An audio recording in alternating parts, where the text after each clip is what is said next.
the air to left. That's going to send Ozuna back onto the track in front of the Clevelander. He's climbing the wall, and he caught it. He brought a home run back to end the inning.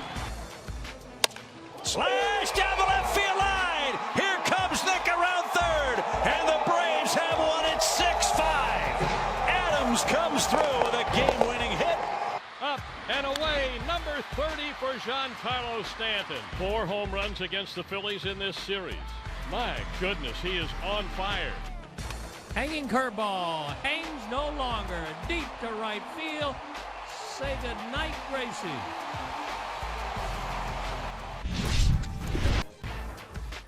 Our Facebook Game of the Week comes to you from SunTrust Park in Atlanta. It's the Marlins and Braves. Miami has won 6 of 8, while Atlanta has dropped 7 of their last 8 games. Both teams trying to win and get hot heading into the rest of August and September and taking some momentum into the offseason. Hey everyone, welcome into Warming Up, MLB.com's pregame show right here on Facebook Live. Tim McMaster here along with Jim Duquette, Joe Frisaro, Mark Bowman. Our writers are out at the ballpark. They're going to join us. We want you to be part of the show as well. Get the comments in on Facebook and we will answer your questions and talk about the topics that you want us to. And one thing we need to talk about, Duke, is the fact that while both these teams have certainly struggled in the standings, there's a lot of young talent on both these rosters. Well, there is, and I think that's the interesting thing, is we'll talk a little later, is which team is better poised to start to compete next year. We thought that the Miami Marlins might, but they've had a host of injuries. The Braves are still on the rise.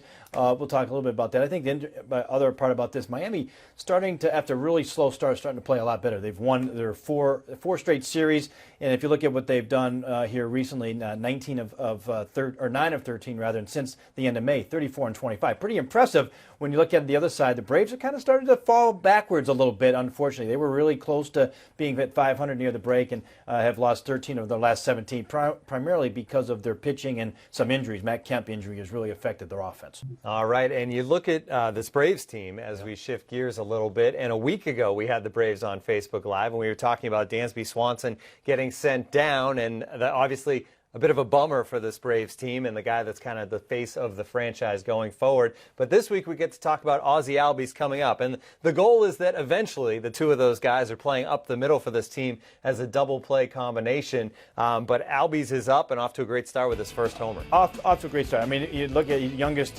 Brave did a home run in his first game, I think since Andrew Jones did it when he was age 19. But he's right now the youngest player in the major leagues. They have high hopes for him. He's a guy that's stolen a lot of bases, too, in the minor leagues, 21 bags. And that's what's going to be his game. He's not going to have as much power, although he has more power than you would think. He's kind of a Jose Altuve, hopefully Altuve type of player.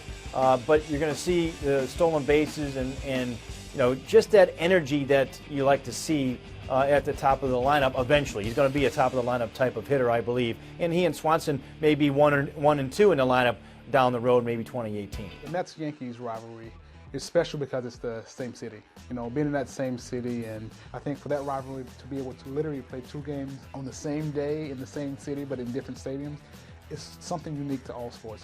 Down to third, Benjamin to Cano, and on to first, and the ball game is over.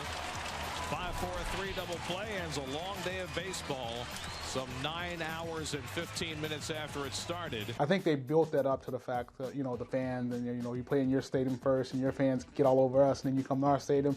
And it's just one of those times where it's so unique, you know, just the rivalry and the people and how crazy the fans were and just the atmosphere on both sides. It made it unique, but it was special. It was something that pretty much in no other city you'll be able to do that in. All right, when you look at these lineups, some stuff to watch. You have one guy you're kind of keeping your eye on both of these teams. First of all, on the Reds, you really like Scooter Gennett. I love Scooter Gennett, not just because his name. I love his name, obviously, but this guy's been the hottest hitter for the Reds. He's hitting .471 on the young season. He's having great at-bats, especially with 2 strikes. I saw him over the weekend in Cincinnati, and he's only struck out 1 time, but he's having quality at-bats, putting the ball in play, and obviously leading this team in hitting. And then on the Pirates side, Starling Marte, obviously he's the center fielder now for this team, and he is a big part of making this team tick. And if they're going to have a successful season and surprise people, he's going to have to be great. Yeah, you know, he's got 1 home run, 1 RBI on the year, but this guy is too good. He's got too much talent to keep him down, and he's able to face a familiar foe. The first couple series were against American League teams that he's not familiar with. So now playing against the Reds, who he's faced his whole career, he should have a little more success this series. All right, we're going to play some rapid fire now with Danny Graves. So you got to give me one or the other and then a little reasoning as to why. First rapid fire question, who's going to have more strikeouts in this game tonight, Brault or Bailey? Well, I'm going to have to go with Homer Bailey, just for the fact that I assume he's going to be in there a little bit longer, pitch more innings, because Stephen Brault is coming out of the bullpen for a spot start. All right, next one is this whole weekend series, so not just tonight, but who's going to have more hits, your guy Scooter Gennett or Josh Bell on the other side? They're going to think that I'm on the Gennett bandwagon, but I'm going to go with Scooter on this one, just for the fact that Josh Bell, to me, is the only guy on this Pirates lineup that you cannot let beat you. He's so hot on the year right now. He can put the ball out of the ballpark with the best of them. I think Scooter Gennett's going to have more opportunities. All right, for the series, another one, who's going to have more RBIs, Duvall or Polanco? I'm going to go with Adam Duvall on this one, because Polanco is in the 2-hole typically. Duvall is more in an RBI situation down in the lineup, 4th or 5th in that lineup. This one's red-centric. Who's gonna? What's more likely to happen? Will it be a Joey Votto home run or a Hamilton stolen base? Okay, so I'm going to have to go with the Billy Hamilton stolen base on this one, and not to take anything away from Joey Votto. We know he's going to have a ton of home runs at the end of the season, but you mentioned earlier, Tim, the wind's blowing out to left. He can hit him out to left, but it's cold out here, and the ball's not traveling as well as it does when it's hot. It's not fun running in this cold. No, either, definitely though, not. Right? Definitely not. The other one on the Pirates side, Starling Marte. Will he steal a base, or will Francisco Cervelli throw out a base runner, maybe Billy Hamilton? I'm going to have to go with Starling Marte getting a stolen base, just for the fact that Francisco Cervelli, he has to depend on the pitchers being quick to the plate and holding runners on. So, you know, I got to always stick up for the catchers.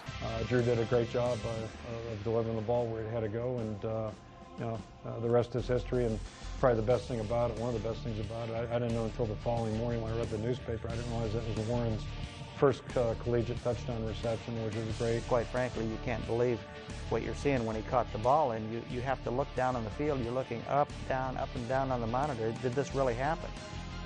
And in fact, obviously it really did, because Warren Holloway caught his first touchdown pass of his career. Everybody is hugging Warren Holloway.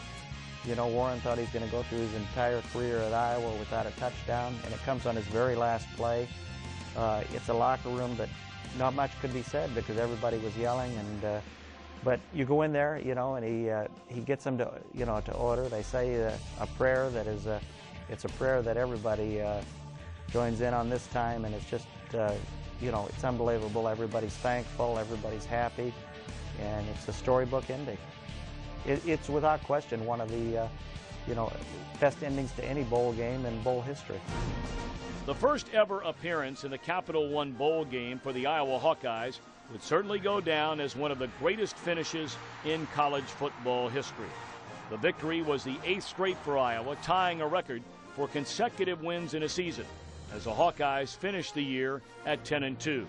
The game was the 4th straight January bowl game for head coach Kirk Ferentz and the Iowa Hawkeyes, something never previously accomplished at the University of Iowa. Capped off by one of the most memorable plays in Iowa history, quarterback Drew Tate was named the most valuable player and helped Iowa improve to 11, 8, and 1 overall in bowl appearances. Thanks for watching this edition of the Big Ten's Greatest Game.